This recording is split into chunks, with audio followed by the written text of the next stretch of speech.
Yang mana Rasulullah Shallallahu Alaihi Wasallam bersabda, al halalu bayyinun, sesuatu yang halal itu sudah jelas. Wal haramu bayyinun, dan sesuatu yang haram pun sudah jelas. Yang halal jelas, yang haram jelas. Artinya yang halal itu sudah ada pembahasannya, sudah ada dalil dari Al-Qur'annya, sudah ada keterangan dari hadisnya, halal. Wal haramu bayyinun, dan haram pun sudah jelas. Yang haram sudah dijelaskan semuanya.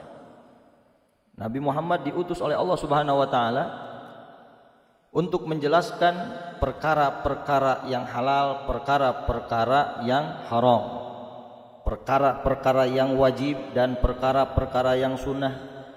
Semuanya sudah jelas dijelaskan oleh Nabi besar Muhammad sallallahu alaihi wasallam. Wa bainahuma, dan di antara keduanya, antara perkara halal dan haram, umurun mustabihatun, ada perkara yang tidak jelas, yang syubhat. Jadi perkara yang tidak jelas hukumnya, apakah halal atau haram. Wa bainahuma, dan di antara keduanya, antara halal dan haram, terdapat perkara-perkara mustabihat, perkara-perkara yang tidak jelas. La ya'lamuha, tidak mengetahuinya. La ya'lamuha, tidak mengetahuinya perkara yang syubhat tersebut. Katsirun minan nas, banyak dari kalangan manusia. Banyak orang yang tidak tahu perkara syubhat. Kalau yang haram banyak orang yang sudah tahu. Kalau yang halal banyak orang yang sudah tahu. Ya, ada juga orang yang pura-pura tidak tahu. Ya. Jadi banyak orang yang sudah tahu perkara yang halal, perkara yang haram, tetapi banyak orang yang belum tahu perkara yang tidak jelas, yang terdapat di antara halal dan haram. Wa bainahuma umurun mustabihatun la ya'lamuha, tidak mengetahuinya perkara yang syubhat tersebut. Katsirun minan nas, banyak dari kalangan manusia. Famanittaqa asyubuhati, maka barang siapa yang menjaga dirinya, atau bisa diartikan, maka barang siapa yang takut terhadap perkara-perkara yang syubhat, barang siapa yang menjaga dari perkara-perkara yang syubhat, atau barang siapa yang takut terhadap perkara-perkara yang syubhat, faqad istabra'a lidinihi wa irdih, maka dia telah menyelamatkan agamanya dan harga dirinya. Orang yang menjauhi syubhat, orang yang takut terhadap hukum syubhat, orang yang menjaga dirinya dari perkara-perkara yang syubhat, maka bisa dipastikan dia telah menjaga agamanya dan harga dirinya. Ya. Waman wada'a, dan barang siapa yang terjerumus, barang siapa yang melakukan, atau barang siapa yang mengerjakan perkara-perkara yang syubhat, yang tidak jelas tadi, ya. Waqa'a fil haram, maka dia akan terjerumus kepada sesuatu yang haram. Ya, jadi Nabi Muhammad di dalam hadis ini lebih menjelaskan kepada kita untuk menjaga dari perkara yang syubhat. Jadi Nabi Muhammad di dalam hadis ini lebih memilih terjerumus kepada yang haram. Ini kan yang syubhat ini berada di antara halal dan haram. Orang yang melakukan syubhat terjerumusnya kepada yang haram, kenapa tidak terjerumus kepada yang halal? Itulah cara Nabi untuk lebih bisa menjaga. Ihtiyat namanya itu. Ya, jaga-jaga, cari aman. Sudah. Wadu'a fil haram. Artinya orang yang selalu syubhat dimakan, adalah syubhat ya. Orang kebanyakan makan syubhat, itu cahaya yang ada di dalam hatinya akan sirna. Lama-kelamaan akan habis. Ketika cahaya iman di dalam hati habis, maka dia akan memberanikan dirinya untuk terjerumus kepada sesuatu yang haram. Sudah dipastikan. Sudah dipastikan. Orang yang sering makan syubhat, kan ada istilah syubhat iya sokwe. Ya, tapi keseringan dia makan syubhat terus. Syubhat yang masuk ke dalam perutnya hal yang syubhat. Yang dia dapatkan pekerjaannya adalah pekerjaan yang syubhat. Dia mempunyai pekerjaan dipenuhi dengan perkara-perkara yang syubhat. Itu lama-kelamaan kalau syubhat kebanyakan masuk ke dalam diri kita akan menghabiskan cahaya iman di dalam hati. Ketika cahaya iman habis di dalam hati, otomatis dia tidak akan memiliki rasa takut kepada Allah dan terjerumus kepada hal yang diharamkan oleh Allah Subhanahu wa taala. Maka hati-hati. Ya. Kita yang jelas aja. Yang sudah jelas halal kita ambil, kita pakai, kita makan, kita tasarrufkan. Yang sudah jelas haram kita jauhi. Jangan sampai masuk ke dalam perut. Jangan sampai kita kasih makan anak-anak kita, istri kita dari perkara-perkara yang haram. Dan kalau bisa, ya sangat dianjurkan, kita juga harus bisa menjaga diri kita dari perkara yang syubhat. Perkara yang syubhat ini tidak ada halal, tidak ada haram. Ya, hukumnya itu tidak jelas. Nah, di sini dicontohkan sama Rasulullah. Karai seperti pengembala yar'a yang sedang mengembala hewan ternaknya. Haulal hima, di sekitaran tempat atau tanah yang diharamkan. Seperti si pengembala mengembala hewan ternaknya di pinggir-pinggir tanah yang bukan miliknya. Mengembala kambing di tempat yang pinggirannya itu bukan punya miliknya. Rumputnya punya orang lain. Cuman si pengembala ini tidak menjauhkan si kambingnya itu dari tanah orang lain. Udahlah, dah dia makan dari tanah saya. Saya mengembala di tanah saya. Itu rumput tumbuh di tanah saya. Cuman di pinggirnya itu ada garis batas punya orang lain. Yang namanya kambing. Ya, nggak bisa mulah milih mana nu halal, mana nu haram. Laras teh. Oh iya nu majikan orang kadenya ulah nincek ka dieu cek kambing. Moal mungkin gitu. Supaya lebih aman itu kambing jangan dikembala di situ. Jangan di dekat itu. Takutnya terjerumus, namanya kambing dia makan. Ya, di tanah milik majikannya rumputnya sudah habis, maka dia akan mencari, oh iya tanah, rumput bagus masih segar nih. Maka kambing itu akan masuk ke itu. Ya, sebelum masuk itu perkara yang syubhat. Kalau sudah masuk itu perkara yang haram. Masih belum masuk itu syubhat. Ya, makanya kita harus jauhi dari perkara-perkara yang itu. Karra'i yar'a haulal hima yushiku ayyuwagiyahu, ditakutkan itu kambing memakan dari tanah yang bukan milik majikannya. Yushiku ditakutkan ayyuwaqi'ahu, ya, memakan dari bukan milik majikannya. Ala, ketahuilah, wa inna likulli malikin, bahwasanya setiap raja hima memiliki tanah yang diharamkan, mempunyai batasan tanah. Setiap raja mempunyai batasan-batasan. Kekuasaan saya dari sini ke sini, berarti di situ ada batasannya. Setiap raja mempunyai itu. Ya. Atau bisa diartikan setiap raja mempunyai aturan. Hima di situ adalah aturan yang mana tidak boleh ada orang yang masuk ke tanah tersebut, ke batas tanah tersebut. Ya. Maka kalau misalkan ada orang yang memasuki ke himanya Malik, maka dia akan kena hukuman. Ini raja ini. Raja punya aturan. Ya, aturan raja, siapapun tidak boleh masuk ke daerah ini.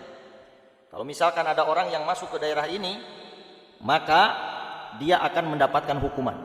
Kalau ada orang masuk, taunya ada orang masuk, maka dia mendapatkan hukuman. Itu raja. Ala wa inna himallah, dan ketahuilah bahwasanya kekuasaan Allah fi ardihi, di muka bumi, maharimuhu, hal-hal yang diharamkannya. Batasan-batasan yang dimiliki oleh Allah di muka bumi adalah sesuatu yang telah diharamkan oleh Allah Subhanahu wa taala. Maka jangan sampai kita mendekati perkara-perkara yang haram. Karena ditakutkan kita masuk kepada perkara yang haram, maka kita telah sudah jelas mengerjakan sesuatu yang diharamkan oleh Allah Subhanahu wa taala. Ala wa inna fil jasadi mudghah, ketahuilah bahwasanya di dalam hati ini terdapat segumpal daging. Setiap hati manusia, ya, setiap hati manusia terdapat mudghah, segumpal daging. Ya, manusia semuanya, baik laki-laki atau perempuan, baik yang muda ataupun yang tua, ada mudghah di dalam jasadnya. Ala wa inna fil jasadi mudghah, ketahuilah bahwasanya di dalam setiap jasad manusia terdapat segumpal daging. Terdapat segumpal daging. Idza sholahat sholahal jasadu kulluh. Apabila segumpal daging itu sehat, terjaga, ya, dirawat dengan baik, ya, supaya tidak kemasukan hal-hal yang tidak baik. Sholahat, apabila segumpal daging itu sehat, sholahal jasadu kulluh, maka seluruh anggota badannya akan sehat. Seluruh anggota badannya akan sehat. Dan sebaliknya, wa idza fasadat, dan apabila segumpal daging tersebut fasadat, rusak, tidak terawat, segala diasupkeun, ya, ke dalam mudghah tersebut, ke dalam mudghah yaitu segumpal daging tersebut, semuanya masuk. Sifat ini masuk, penyakit ini dimasukin semuanya. Fasadal jasadu kulluh, maka seluruh anggota badannya akan ikut rusak. Ala wahiyal galbu, ketahuilah bahwasanya segumpal daging tersebut, ya, merupakan hati, adalah hati. Jadi setiap di dalam jasad manusia terdapat hati. Kalau hatinya sehat, hatinya terawat, hatinya terbebas dari penyakit ujub, terbebas dari penyakit riya, terbebas dari benci sama orang, terbebas dari suudzon kepada orang, maka anggota badannya akan sehat. Banyak penyakit yang dialami oleh jasad itu sumbernya dari hati yang tidak terawat. Ya, hati tidak terawat akan berdampak jasad pun ikut sakit. Tetapi kalau misalkan hatinya terawat, hatinya sehat, maka jasadnya sehat. Ya, jasadnya akan ikut sehat. Kelihatan dari penampilannya tenang, ya. Kemudian kelihatan dari penampilannya sehat karena dia bisa menjaga bagian batinnya. Oleh karena itu, ya, setelah kita mengetahui peranan hati di dalam jasad kita, kita harus bisa menjaga hati kita. Ya, jangan sampai kita menelantarkan keadaan hati kita. Jangan. Ya. Dijaga dari sifat-sifat yang akan membuat diri kita rusak. Dijaga dari suudzon. Ya, jangan sampai kita simpan sifat suudzon kepada orang lain di dalam hati kita. Dijaga dari sifat ujub. Apa itu sifat ujub? Sifat berbangga diri. Ya, sifat berbangga diri. Mengaku semua karyanya, semua hasilnya, semua pengorbanannya, semua adalah jerih payahnya. Walaupun demikian, hal tersebut harus dihilangkan dari hati kita. Ya, walaupun demikian. Ya. Misalkan ibadah kita banggakan. Tahajud kita banggakan. Tanpa harus menceritakan kepada orang lain. Kalau menceritakan kepada orang lain itu bukan ujub lagi, tetapi kibir. Ya, sombong. Ini mah dia merasa bangga terhadap amal ibadahnya, atas pengorbanannya, atas jerih payahnya, atas usahanya. Dia kagum dengan dirinya sendiri. Nah, kalau terus dimasukin kayak itu akan berdampak kepada keadaan yang tidak akan membaik. Oleh karena itu kita jaga hati kita. Ya. Kita jaga hati kita, jangan sampai kita memasukkan hal-hal yang akan merugikan kita. Ya, jaga dari suudzon sama orang, jaga dari menyimpan benci kepada orang lain di dalam hati. Dan ini sering sekali dijelaskan. Ya, masalah hati jangan sampai benci, ngewa, kabatur, jangan sampai. Apalagi dendam sama orang.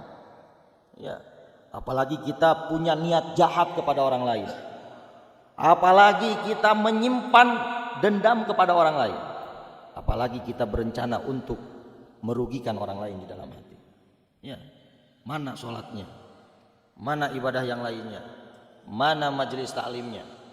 Ya, aturan majelis taklim, ibadah kita, qiraatul Quran kita, istighfar kita harus bisa menjaga hati kita, harus bisa membentengi hati kita.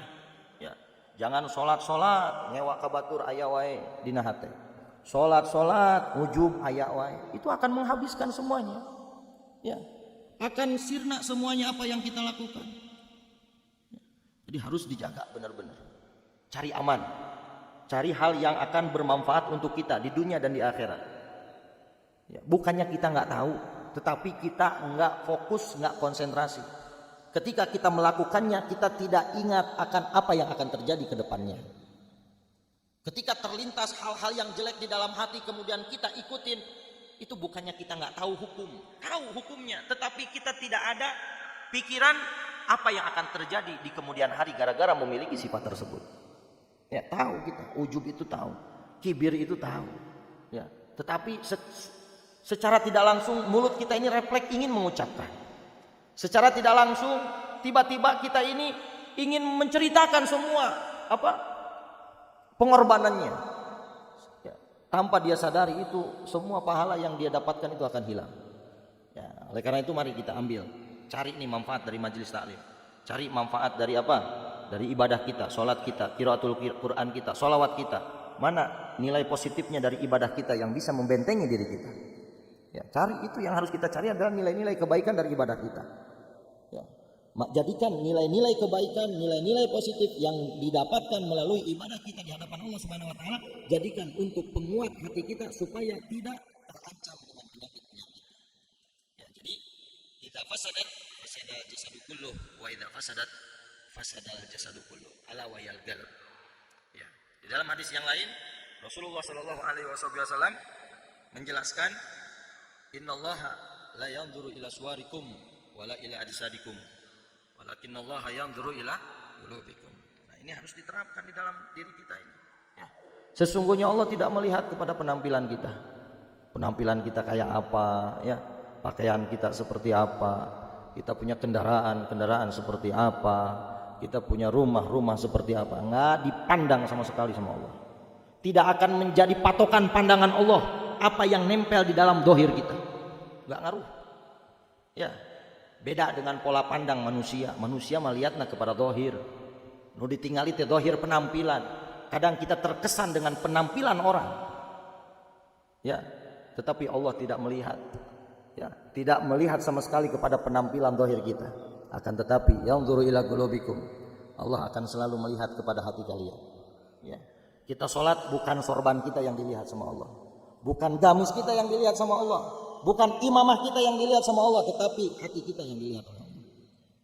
Perhatikan hati. Ya, yang menjadi patokan pusat pandangan Allah itu yang harus diperbaiki. Kita memakai baju kotor bajunya putih, banyak nodanya, kotor. Kita pakai mau hadir majelis taklim, malu nggak kira-kira? Malu atuh. Udah, ieu mah geus kotor baju teh dipakai ke majelis taklim, ulah make nu ieu era. Neangan deui baju nu lagi. Ya, tetapi kita tidak pernah merasa risih ketika hati kita banyak penyakitnya nih. Kita mau sholat, hati kita masih banyak penyakit. Ya, kita mau menghadap kepada Allah, mau qiraatul Quran, mau sholat, hati kita masih terdapat berbagai macam penyakit-penyakitnya. Nggak pernah kita risih. Nggak pernah kita malu. Kita terlalu memperhatikan pandangan orang lain. Ya, kita selalu menjaga pandangan orang lain ke bagian dohir kita. Tetapi kita jarang, bukan nggak pernah jarang, menjaga keadaan batin kita, karena batin kita lah yang dilihat oleh Allah Subhanahu wa taala. Ayo kita bersama-sama kita ambil manfaat dari ibadah kita untuk selalu memperbaiki keadaan kita di hadapan Allah Subhanahu wa taala.